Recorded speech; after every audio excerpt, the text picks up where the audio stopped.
오늘은 연중제 30주간 월요일입니다.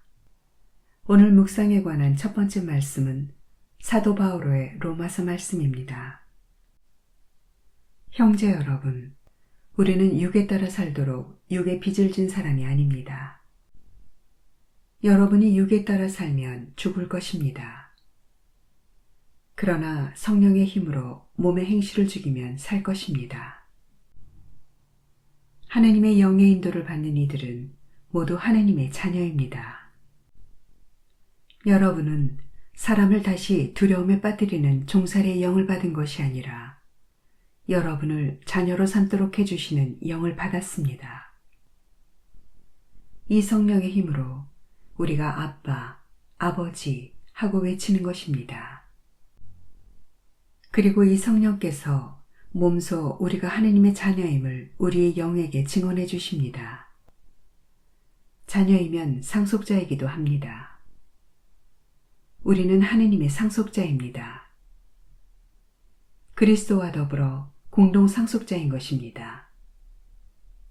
다만 그리스도와 함께 영광을 누리려면 그분과 함께 고난을 받아야 합니다. 주님의 말씀입니다. 하느님 감사합니다. 루카가 전한 거룩한 복음입니다.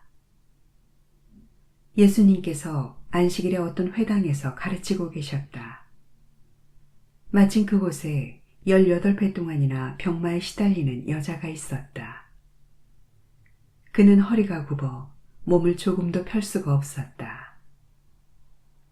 예수님께서는 그 여자를 보시고 가까이 부르시어 여인아, 너는 병에서 풀려났다 하시고 그 여자에게 손을 얹으셨다. 그러자 그 여자가 즉시 똑바로 일어서서 하느님을 찬양하였다.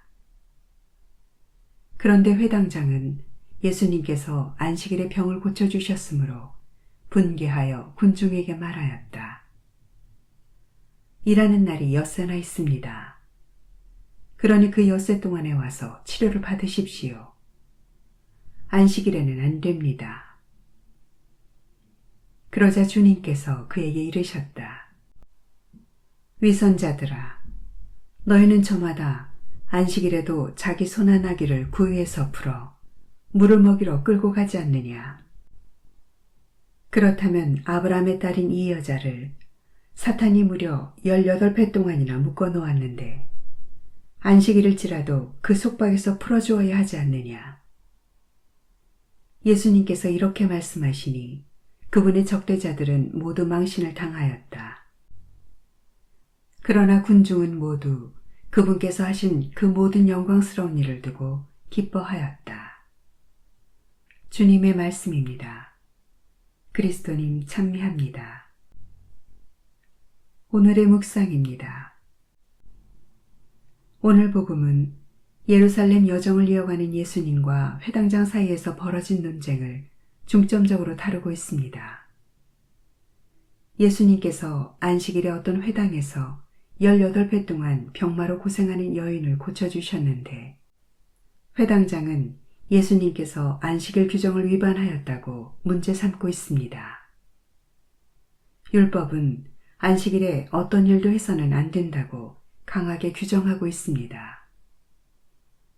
회당장의 비판에 대한 예수님의 논거는 매우 명확하고 논리적이며 논증의 방법은 점증적입니다.